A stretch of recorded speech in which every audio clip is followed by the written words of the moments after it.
What's going on, folks? Welcome to the Rec Nation. Guys, we are back with the Fat Electrician. This is American Samurai, the 442nd Infantry, the most decorated unit of World War II. I cannot wait. You guys know, I am a avid listener of the Unsubscribed podcast and everything that they're doing or in that community, because it really is more like Pepperbox, Unsub, and stuff that Eli's doing and Angry Cops, you know, all of them. I love this whole friend group, and we're gonna check this out. I know it's been a while since we really posted any kind of reaction videos on Rec Nation, and that's because we were kneecapped. I'm going to say this. It's because we were kneecapped by freaking YouTube, restricting all of our videos. So, hopefully we're back. Hopefully we're back in action.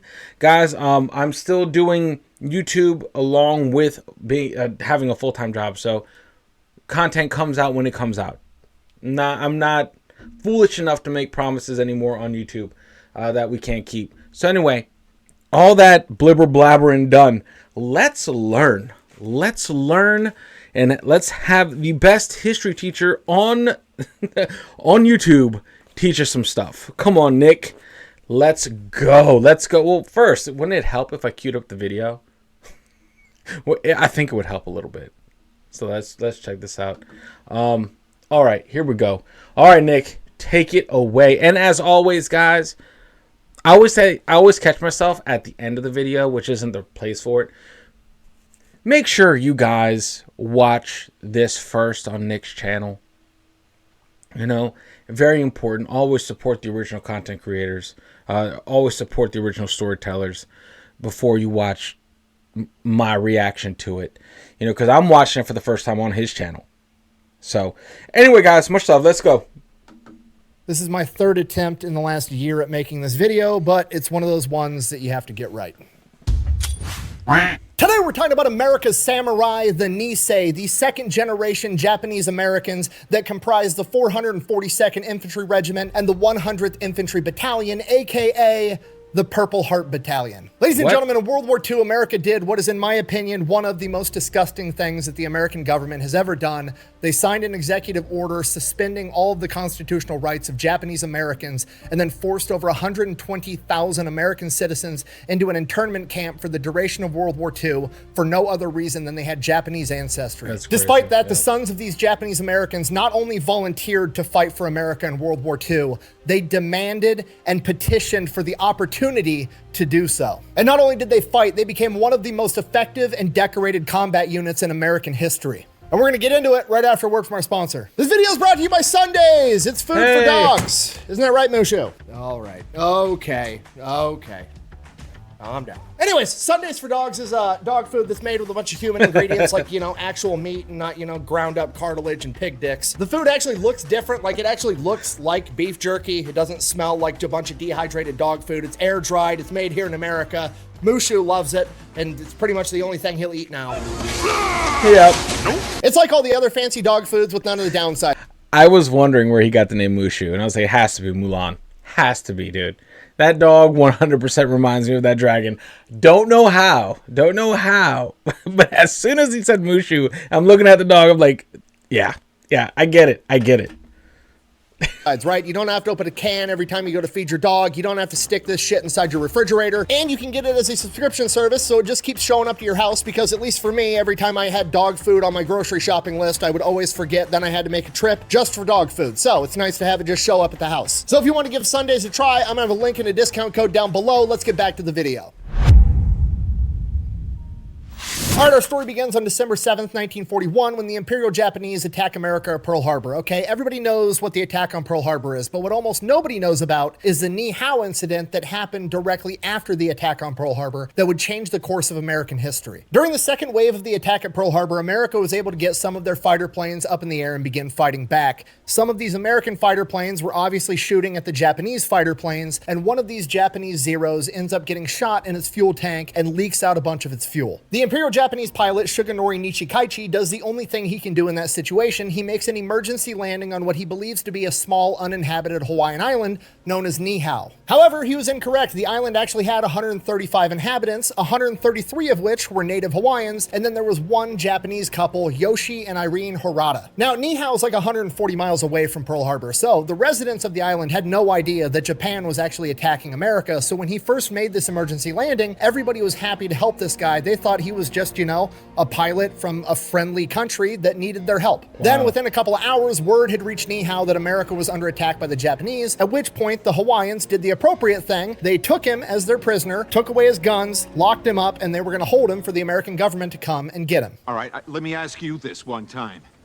What master do you serve? What master do I serve? What am I supposed to say, Jesus? But for whatever reason, Yoshi and Irene decided that they were sympathetic towards this Japanese pilot, so much so that they were actually going to help him break out of jail, arm him, and try to help him escape. It's a bold strategy, Cotton. Let's see if it pays off for him. This plan would ultimately be thwarted by the Hawaiians, primarily a man by the name of Ben Kanahele, who was a World War I veteran and rancher. When Ben Kanahele went to stop Suganori from escaping, Suganori shot him 3 times, at which point Ben Kanahele proceeds to pick Suganori up and throw him at a stone wall. His wife then bashes him in the head with a rock, while Ben pulls out his hunting knife and slits his throat. Which I cannot stress to you enough is the most Polynesian American shit I have ever heard in my entire life. Homie gets shot 3 times, then proceeds to pick up the armed gunman and throw him at a wall like he's the Incredible Hulk. Oh my God.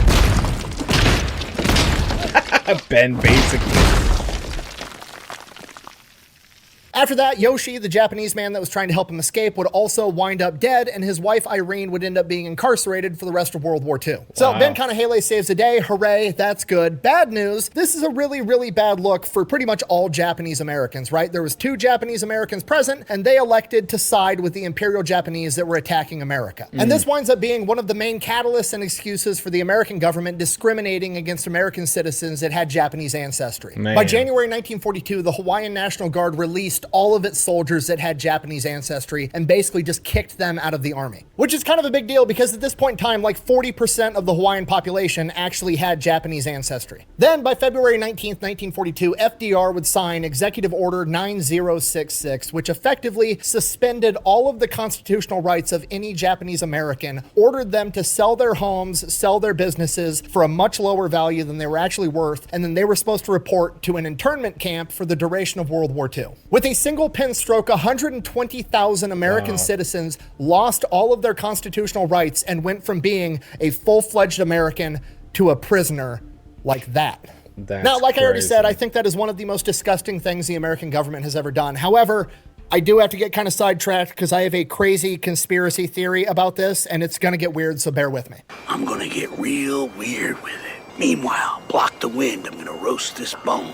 Jesus Christ. I think that this inspired Star Wars, and just hear me out. The Jedi and the Sith, you know, the guys with the lightsabers, are clearly inspired by samurai. You know, they have the robes, they have the same garb, they have swords, that's their primary weapon. They're just space samurai, that's all it is. You've got the Jedi, which are the good ones, and then you've got the Sith, which are the bad ones, similar to Japanese people. You've got the Imperial Japanese, which are the bad ones, and then you have the American Japanese, which are the good ones. But then Chancellor Palpatine comes along. He is the leader of the Republic, the president, so to speak. Also worth noting, he's an elderly guy that nobody ever sees standing up. He's always sitting down. I'm too weak. Oh, don't kill me.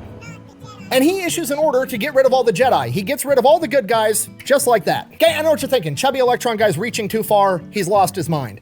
Potentially, okay? But here's the linchpin in the entire argument, right? When Emperor Palpatine got rid of the Jedi, he got rid of the good guys. He executed Order 66. When FDR got rid of all the Japanese Americans, he signed Executive Order 9066. I mean, what the fuck are the odds, right? They're on to me, dude. Those guys are sharp as Be nails. careful. You can't put... It's like, and I never want to commit suicide. You know what I mean? I am happy with the way of life, right? When you say stuff like that, just be careful, Nick. Love that, dude. I'll go with him on that, right? I'll go with him. I'll entertain it. Where's my... Out of all the hats, tinfoil is not... I have to make one.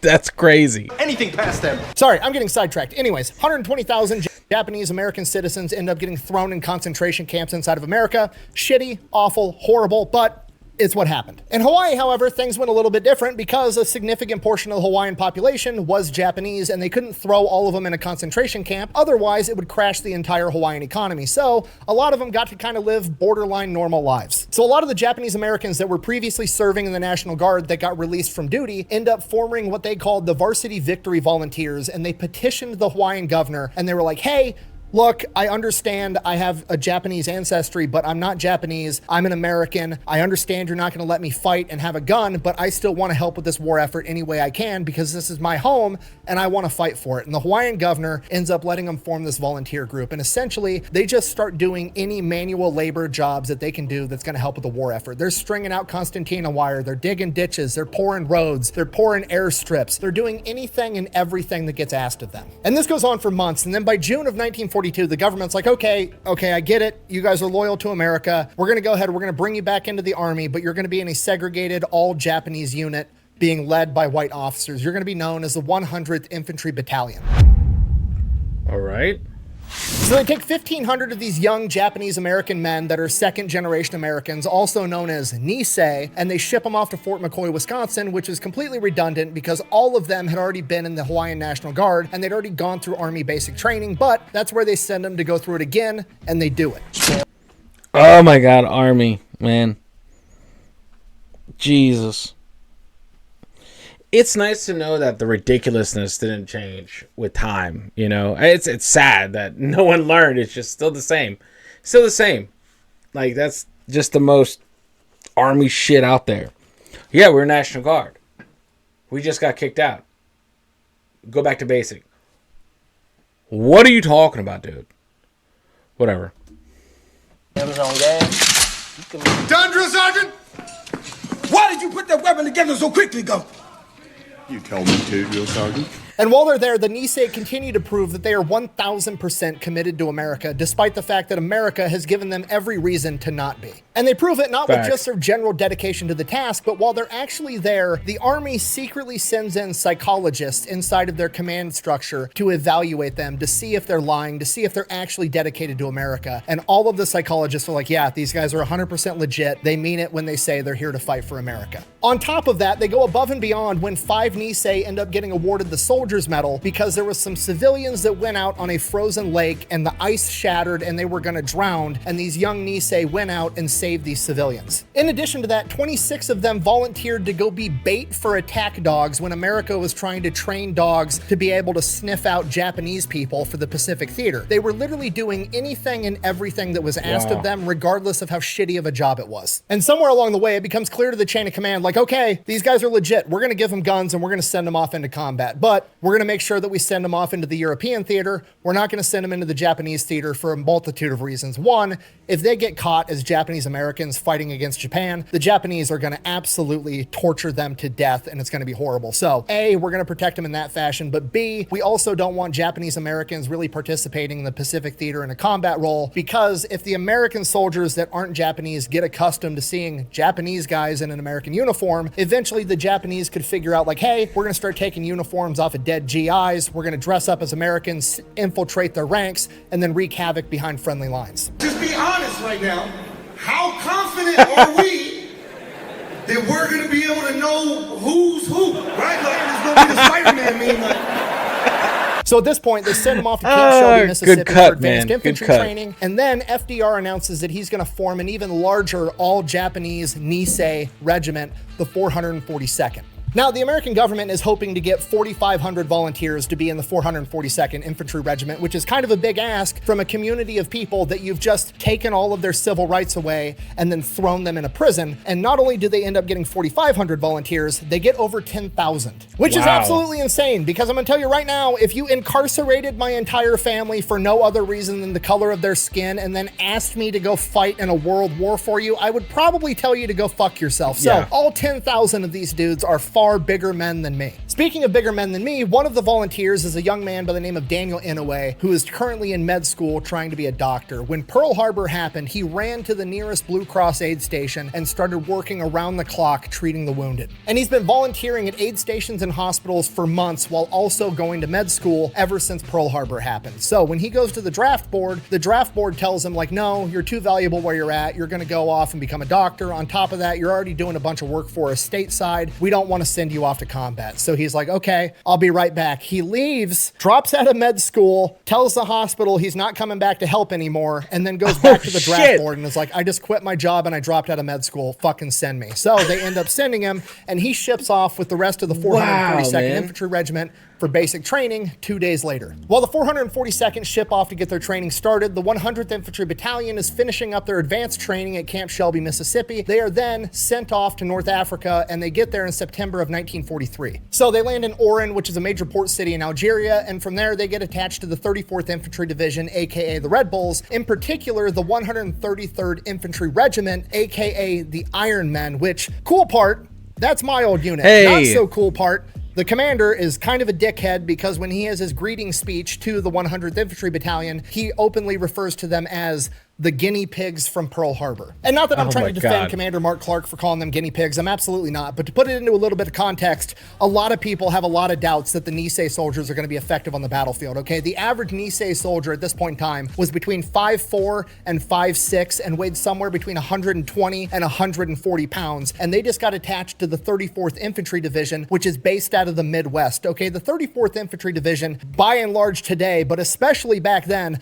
was almost nothing but 185-pound corn-fed white boys with machine guns that grew up on a farm. So they're looking at these dudes with a smaller stature like, what do you guys really think you're going to do on this battlefield? Why are you even here? Look at that. He's making me cry. If the Niihau want respect, they're going to have to prove themselves. And from the second they step foot in combat, that's exactly what they did, because they started kicking ass right outside of Salerno, Italy, when they first saw combat. For their first week of combat, they drove the Germans back 15 miles per day, every single day. These guys were fearless on the battlefield. In a matter of a couple of months, they had completely changed the opinions of absolutely everybody that encountered them. Mark Clark, the same commander that referred to them as guinea pigs, sent a note up the chain of command saying, hey, when that 442nd Infantry Regiment's done training, I want them too. These Niihau fighters are fucking awesome. When the Des Moines Register, the biggest newspaper back home in Iowa, wrote an article being critical of the Niihau being attached to the 34th Infantry Division, the members of the 34th Infantry Division wrote a letter to their editor.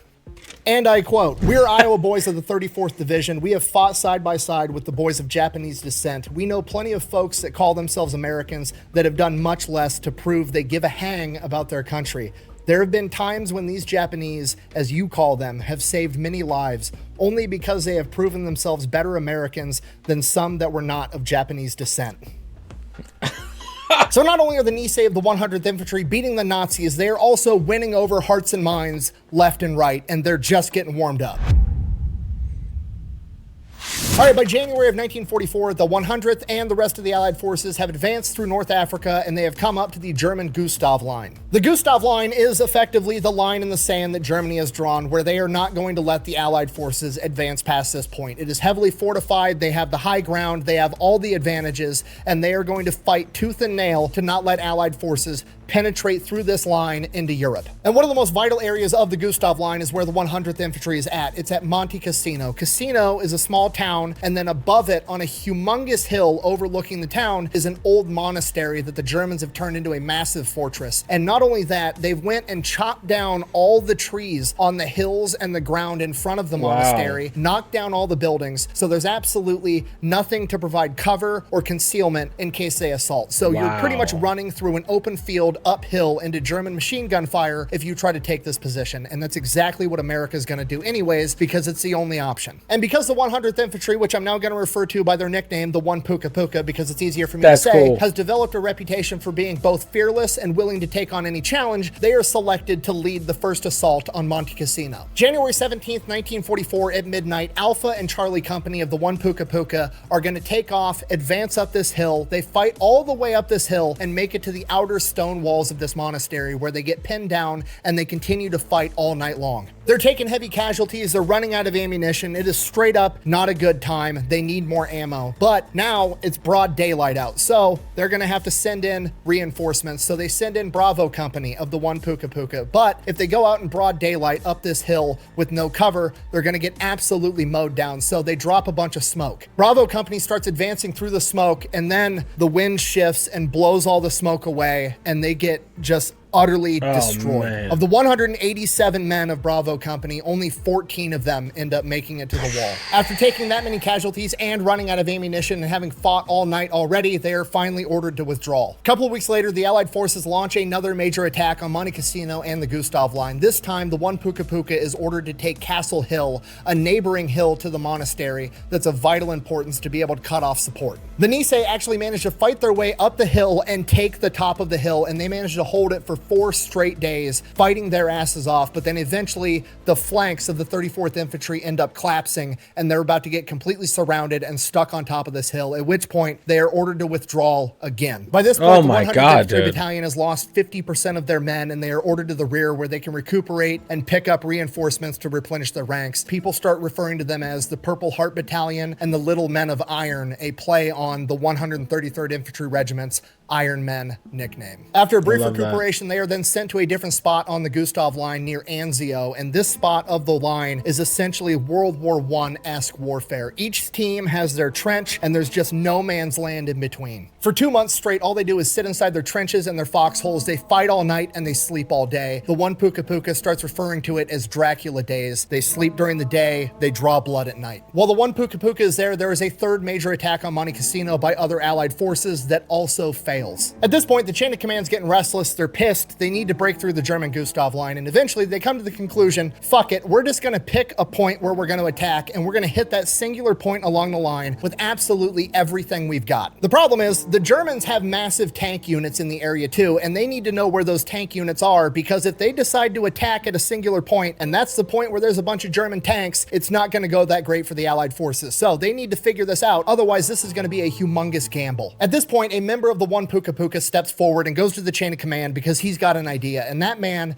is Lieutenant Young Oak Kim. And Young Oak Kim is already a complete badass. He's already earned a Silver Star and a Purple Heart, and he's coming to the chain of command with this crazy idea. But what's most interesting about Young Oak Kim is he's one of the very few people in the 1 Puka Puka that's not Japanese. And that's because he's an officer, and typically the officers were white men, but in Young Oak Kim's case, he was Korean. Now, as I'm sure you can imagine, the racial tensions between Japanese people and Koreans during World War II was pretty high, considering the Japanese had invaded Korea and were committing atrocities there. Because of this, prior to deploying with the 1 Puka Puka, the chain of command pulled Young Oak Kim aside, and they were like, hey, we understand that Japan is invading Korea. There's racial tensions between Japanese and Korean people. If you want, we can give you different orders and have you attached to a different unit. To which Young Oak Kim replied, and I quote, "There are no Japanese nor Koreans here. We're Americans, and we're fighting for the same cause." Love that. So Young Fuck Oak yeah. Kim is just a complete badass, and he goes to the chain of command, and he's like, look, you need somebody to go behind enemy lines and figure out where these tank units are. Here's my plan. You guys keep attacking at night with these major formations. It's obvious. They know we're coming at night. Why don't you send me and one other guy behind enemy lines in broad daylight? I will sneak back there. I will capture a German soldier, drag him back. We can interrogate him and figure out where these tank units are, and then we'll know where to attack.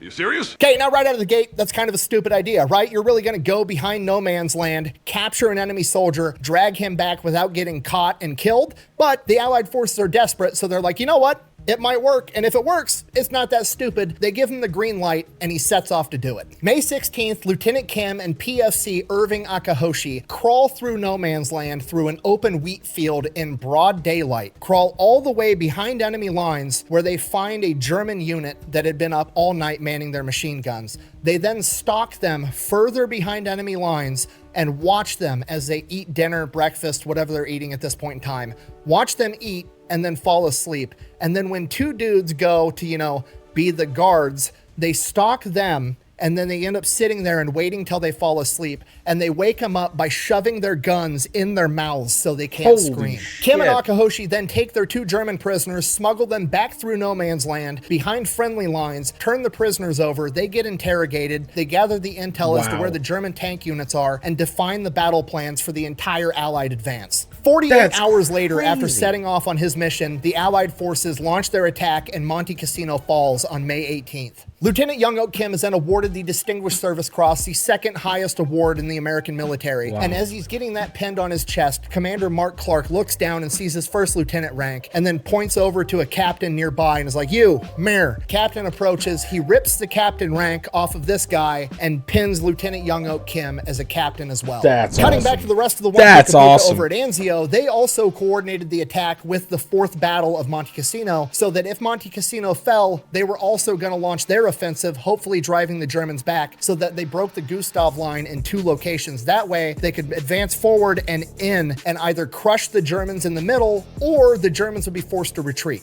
And that's exactly what ended up happening. And not only that, the 1 Puka Puka was the lead element of the Anzio breakout. So now the Allied forces are chasing the Germans as they advance towards Rome, and the 1 Puka Puka is out front. And as they get near Rome, they're like 15 miles outside of Rome. They are going to be the first Americans to set foot in a major European capital as the Allied forces capture it. They are ordered to stand down as they peel off the side of the road and just kind of hang out in the ditch, and they don't know what's going on. And then other American units start catching up, and then they keep marching, and they keep marching into Rome. And now the 1 Puka Puka is not the first into Rome, and it dawns on them, they pulled us off to the side because they didn't want a bunch of Japanese dudes being the first Americans to capture a major European capital. They never even got to set foot in Rome. They were ordered to go link up with the new Niihau unit, the 442nd Infantry Regiment, and they would be absorbed into that unit now instead. From here, the 1 Puka Puka still kind of retained its identity as the 100th Infantry Battalion, but they are just now one of 3 battalions inside of the 442nd Infantry Regiment. And their new unit slogan is one of the best and most famous slogans in military history: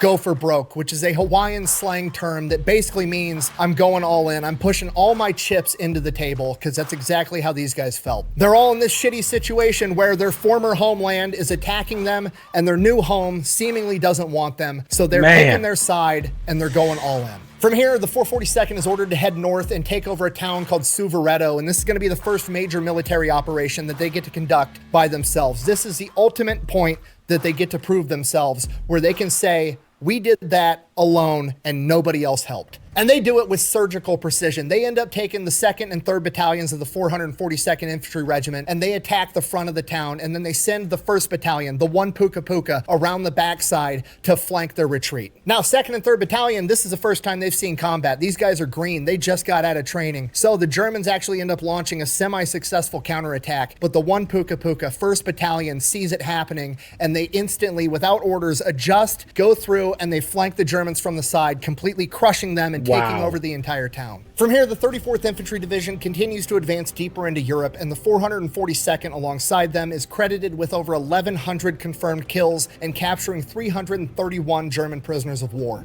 They then come up on another German defensive line where the Germans have dug themselves in, called Hill 40, which they end up nicknaming Little Cassino because of how hard the Germans resisted, and the town of Castanella. 442nd leads the assault on Little Cassino because, like it or not, they are now pretty much America's premier fighting force when the situation is running uphill into enemy gunfire and winning anyways. They battle the Germans for 3 days straight and end up taking Hill 140, aka Little Cassino, which is ironic because their entire motto is about gambling big and going for broke, and every single time they manage to win.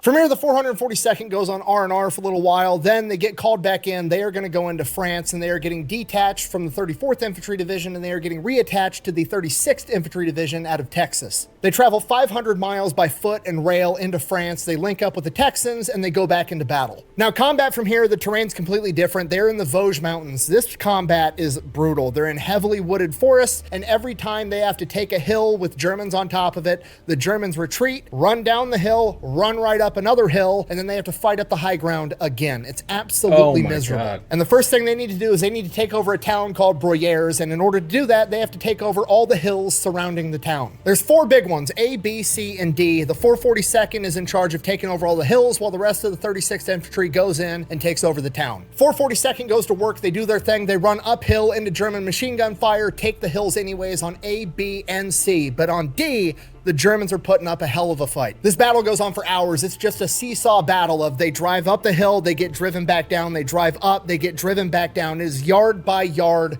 brutal combat. They're taking heavy casualties. There's finally a lull in the battle. There's not a wave going up. And normally, all the combat they've been experienced to at this time, the Germans have been pretty respectful of the rules of war, right? When you're not launching an attack, you send out the medics go out there, they pick up the casualties, they pick up the dead, they bring them back, they get everybody taken care of. You extend the enemy the same courtesy. That's usually how it's gone at this point. But now the Germans are getting desperate because D-Day has already happened. Shit is hitting the fan and they are no longer playing by the rules. The 442nd doesn't know that. So they send the medics out. The medics go, they lay out the litter. They grab a guy that's been shot, still alive, probably going to survive. His name's Abe Ohama. They get him on the litter and they start carrying him back. And then the Germans open up on the medics and the wounded with machine gun fire. Abe Ohama, while he was on the litter, was struck again and immediately killed. Seeing this, the rest of the 442nd, unprompted, without orders, pissed off, gets on their feet and charges the hill while screaming, takes the entire hill, killing 50 Germans and capturing another 7 as POWs. The 442nd has just conducted what is very reminiscent of a Japanese banzai charge, and it's practice that they're going to need for later. From here, the rest of the 36th Infantry goes in, they take over Broyères, and the 442nd renames Hill D Ohama's Hill. So it was up to D-Day's point where like the German combatants were following rules of combat, rules of engagement. Because we checked out, well, obviously when we checked out the World at War documentary over on Rumble, right? It's like there was a shift, right? There was a shift. And I feel like it was... You know what? No. It makes sense, right?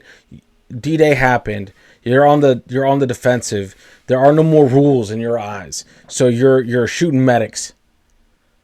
You know, I'm talking about on the battlefield, right? So it's interesting to see that because what we talked about on our journeys, right, over on Rec Nation, over here on Rec Nation and on Rumble.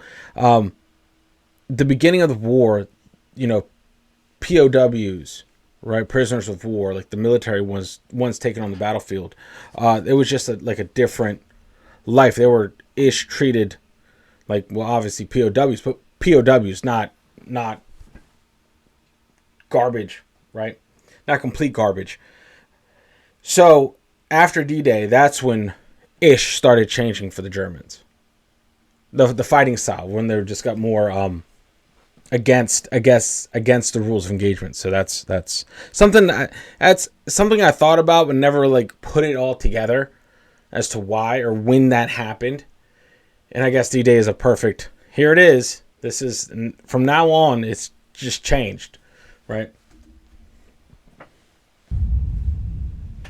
At this point, the 442nd's been fighting nonstop for weeks on end, so they're finally sent back to the rear for R&R. And the second they get there, it's like 2 a.m. in the morning, they immediately get told there's an emergency, they got to turn back around and head back to the front line. The commander of the 36th Infantry, General Dahlquist, somehow got placed in charge of an entire infantry division and had never actually been in combat. In addition to that, men that served underneath him said he seemed to care more about being the first unit into Germany than he did about actually taking care of his guys and keeping them alive. These factors would culminate and come to a head on October 24th, 1944, when he would order the 1st Battalion of the 141st Infantry Regiment to overextend into German lines, and they would then be engulfed and completely surrounded by an entire German division. Wow. To put that into perspective, if you don't know military unit sizes, that's about 300 men surrounded by about 6,000. So while the 442nd is making their way back to the front lines, General Dahlquist orders the 1st and 2nd Battalion of the 141st Infantry to go in and save their buddies. They go, they try fighting, they end up getting pushed back. And here's the kicker. The Germans just think that the Americans are trying to break through the line. They don't know that the Americans are freaking out because there's an entire battalion surrounded. They have no idea that 1st Battalion is up above them on a ridge. But from the American perspective, they think obviously the Germans know that. So they're like, oh shit, we can't punch through the line to go save them. We better start airdropping in ammunition, food, and water so they can stay up on that ridge and fight as long as possible. So they go and try to airdrop a bunch of supplies to them. The airdrop gets caught by the wind and goes off course. And then the Germans are like, wait a minute, why the fuck are the Americans airdropping supplies to us? Oh shit, we have an entire battalion surrounded. Congratulations, you played yourself. Oh my So now they God. start attacking the Lost Battalion too. The 442nd makes it to the front line on October 28th. Now, in hindsight, some of the Niihau feel they were sent in particular because they were deemed expendable, and if they all died, it wouldn't be that big of a deal. However, a lot of the other Niihau like to believe they were sent in because they were the best. So the 442nd goes in, and it is absolutely brutal. The Germans have minefields all over the fucking place. They have fortified machine gun positions. So the Lost Battalion's up here. The 442nd has to approach from here. There's the German line in between, and then off to the side is Hill 617 that also has a bunch of Germans on it, overlooking the approach to the German line. So they're just getting machine gun fire and mortars rained down on them from absolutely everywhere. Christ. For the first 2 days, the 442nd advances like a couple hundred yards. Every time they peek out from behind a tree or stick their head up out of a foxhole, anytime they leave cover, they're getting shot at. They can't move. They're completely pinned down. After 2 days of being essentially paralyzed on the battlefield, the 442nd, the Niihau decide they're going to live up to their motto, go for broke. They're just going to fucking send it. Here's the plan. They've got 3 battalions. They're going to send one of them up to Hill 617. They're going to take that hill, wipe the Germans off the top of it. Then they're going to come back down the hill, rejoin the other 2 battalions, and then they're going to launch a full-on assault and penetrate the German line and save the Texans. 3rd Battalion gets the order. They're going to launch their attack on Hill 617 first, at which point the 3rd Battalion commander grabs his Colt 45 pistol and says, okay, boys, let's go. Nobody moves. Nobody wants to get out of their foxhole or poke their head out from behind their tree. If they get up, they're going to get shot. This is absolutely crazy. After that, a couple of moments go by, probably the longest couple of moments in human history. It's just dead quiet. Nobody wants to move.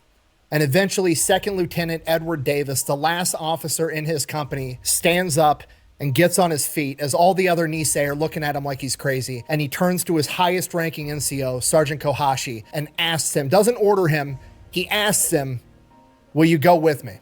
Sergeant Kohashi leaps up onto his feet, screams a battle cry, and starts running up the hill. And all of the other Niihau do the exact same thing as they have a full frontal assault up this hill. Some of the men even sarcastically screamed, "Bonsai," both making fun of the Japanese that do this and making fun of the situation as a whole, literally being a smartass in the face of death. They take heavy casualties, but within an hour, they've cleared all the Germans off the top of Hill 617. They then split up that battalion and send some of the companies back down to rejoin the other 2 battalions as they begin their assault towards the German line. And those companies that come down from the hill bring the same energy with them, and they launch another bonsai charge straight at the German line. Worth noting, one of the men that was in this charge was Daniel Inouye. Remember the kid we talked about earlier that dropped out of med school to go be part of the 442nd? He is in this charge going in to rescue the Lost Battalion, and as he's charging towards the German line, he gets shot in the chest.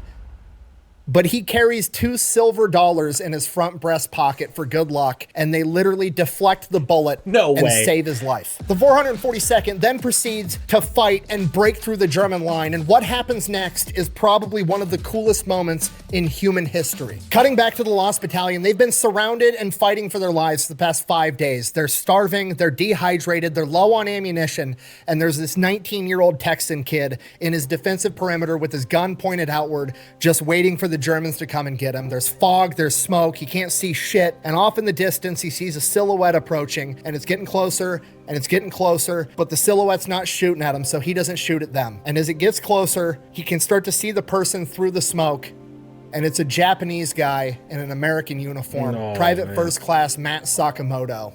And as he gets closer, he stops, and Matt Sakamoto and this young Texan kid are looking at each other, and this Texas kid's lip starts quivering and he starts tearing up. He's just had his life saved by this Niihau soldier. And then Matt Sakamoto, in the coolest thing ever, just reaches in his pocket and pulls out a package of Lucky Strike cigarettes, one for himself, and goes, "You want to smoke?"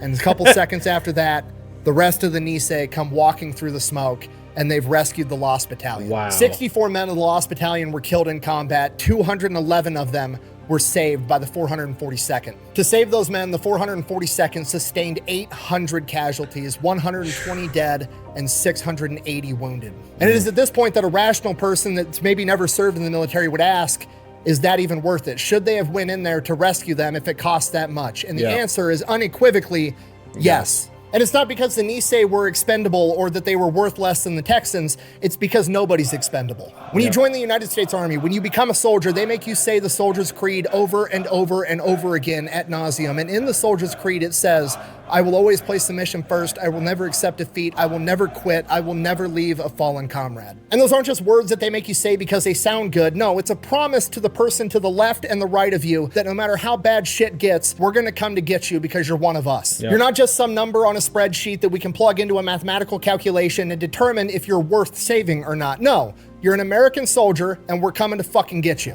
You're goddamn right. And there's never been a better embodiment of this principle than the 442nd rescuing the Lost Battalion. Because not only did they live up to the ideal of you're one of us, we're coming to get you no matter what, they also, in doing so, proved that they are one of them. The Niihau, the outsiders, the Japanese that nobody can trust, proved irrefutably that they're not Japanese, they're not outsiders, they're just Americans. They're one of us.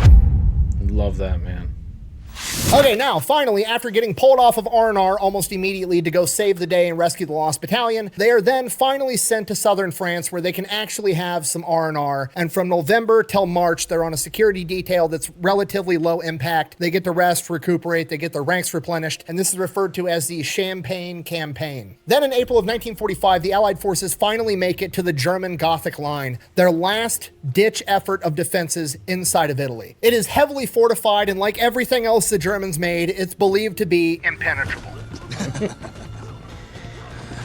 That's actually hilarious. So the Allied forces called up the A-Team. They bring in the 442nd. Nothing has fucking stopped these guys yet. This probably isn't going to stop them either. And because they're the best guys, they're going to get the toughest mission. They are assigned to attack one of the mountain strong points of the entire Gothic Line. Literally, the most impenetrable part, that's where the 442nd is going to attack. Now, the reason the chain of command did this is they wanted to use the 442nd as a diversionary attack, right? They're going to have the 442nd attack this super strong point. That way, the Germans are going to send all of their reinforcement troops to this strong point to hold that point, right? And then once all the reserve troops are there fighting the 442nd, because these guys aren't going to give up, and hell, they might win anyways, they're going to be able to attack a weaker part in the Gothic Line and punch through. However, nobody told the 442nd that, so the 442nd treats it not as a diversionary attack, but as a main attack, and they punch through the strongest point with reinforcements anyways in a single day. You planned.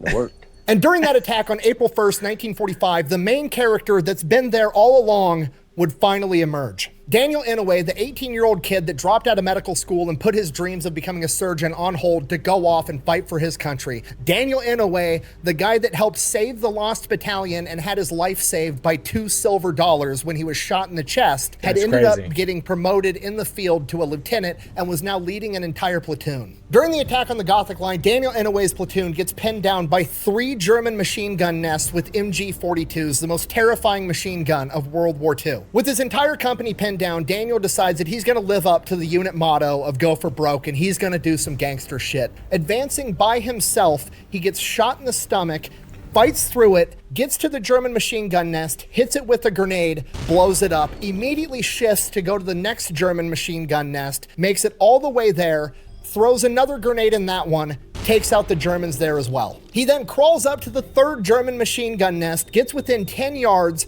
grabs his grenade, pulls the pin, he's just holding down the spoon, winds back to throw it, and the German inside the nest shoots him with an anti-personnel grenade that hits him directly in the elbow. He was so close that the grenade didn't have time to arm itself, and it is just the blunt force trauma of a massive grenade flying at him that severs the majority of his arm. His men immediately leap up to help him, but he screams at them to stay under cover because he's worried that that arm that he's not in control of anymore is going to relax and let go of the spoon on that grenade and kill him and even more of his men. So he orders them to stay back. In his own words, and I quote, I looked at my right hand and it was gone. The grenade was still there, clenched in a fist that suddenly wasn't a part of me anymore. I pried it out with my left hand and threw it. That grenade hits its target, and Daniel Inouye has just taken out a third German machine gun nest, both left-handed and single-handedly. Literally. He then gets to his feet and continues advancing on the German position, killing at least one more German with his Thompson submachine gun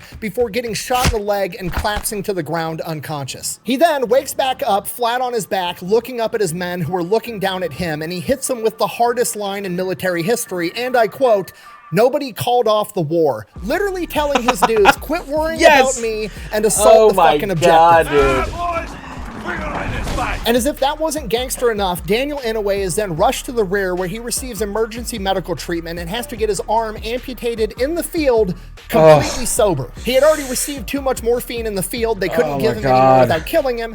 And they don't have anesthesia on the front lines in World War II. So they just had to cut it off while he was away. While that's going on, Inouye's men and the rest of the 442nd go on a German ass-kicking extravaganza. Over the course of the next week, they liberate like 5 towns, a concentration camp. They secure key roads. They cut off German supply lines. They're forcing Germans to surrender left and right. The 442nd is advancing so fast that American supply lines can't even keep up, and they're forced to operate on whatever they confiscate from the Germans that they kill or surrender to them. Then on May 2nd, 1945, the German forces inside of Italy surrender. 5 days after that, May 7th, 1945, all of Germany surrenders, and World War II for the 442nd is over. Crazy.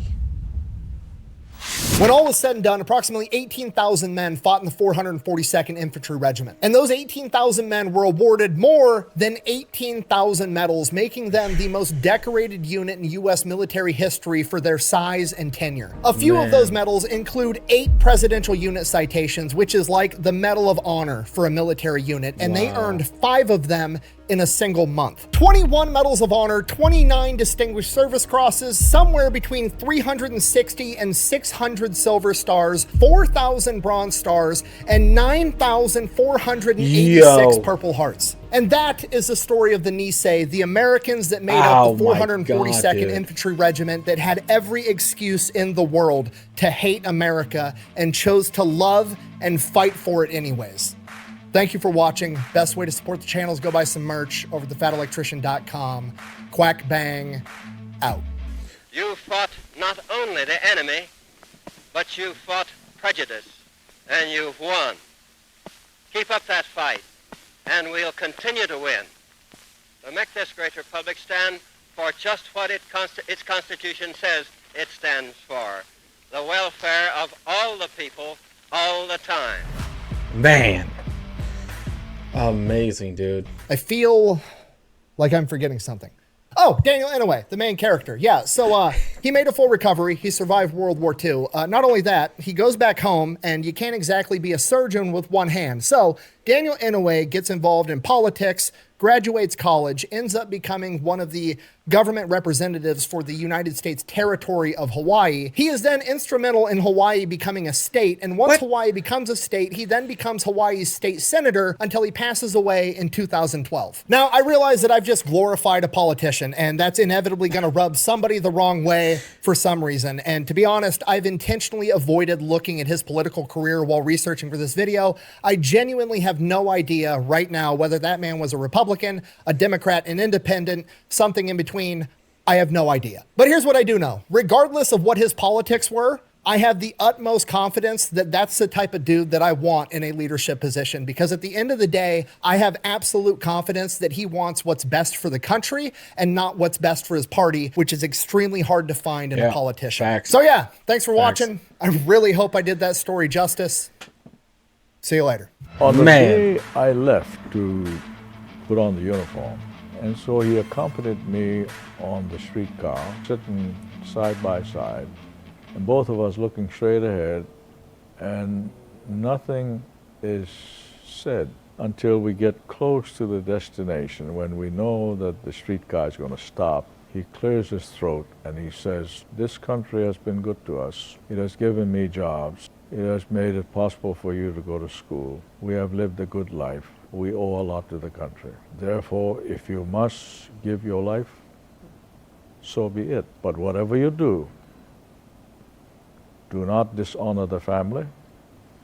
Do not dishonor the country. It appears that this was an important part of the Niihau's, as you put it, value system. Because I recall very vividly the night before we began our first attack. So that following morning, I sat down and said, by the way, what were you people thinking about last night? I'm just curious. After a while, one of them popped up and he said, I was praying that I don't be a coward. And the next one said, yeah, I was thinking about the same thing. Everyone said the same thing in different ways. Do not dishonor the family, right? So here, these are the men who work in the plantations, who work in the fields, men who volunteered from the camps, you know, because they were a mixture of Kotonks and us. And every one of them, whether they were in Montana, Wyoming, or Arizona, or Honolulu, came out with the same thing. Interesting, man. Oh my God, dude. Oh, man. What'd you guys think? That's crazy. It's like, it's unfortunate, right? It's unfortunate. It's just like the start of that unit was just like, what? Like experimental and just, not experimental, but you know, it's like, okay, we gotta put them to the test, their loyalty to the test. And it's like, holy shit, guys. Like it's a crazy, must have been an insane time looking back at it.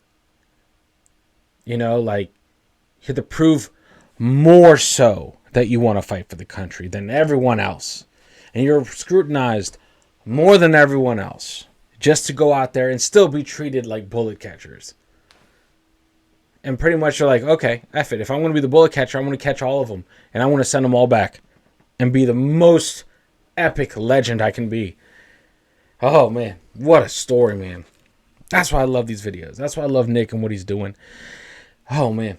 Anyway, guys, much love. Thank you for rocking with me. Thank you for rocking with the channel. Guys, make sure you go over and sub, if you're not already, to the Fat Electrician and everything he's doing. And that whole crew of the Unsub podcast. Make sure you're a part of them. They're absolutely phenomenal. A phenomenal group of friends. Anyway, guys, much love. Unplug. Do something legendary. And I'll see you all in the next video. Later, guys.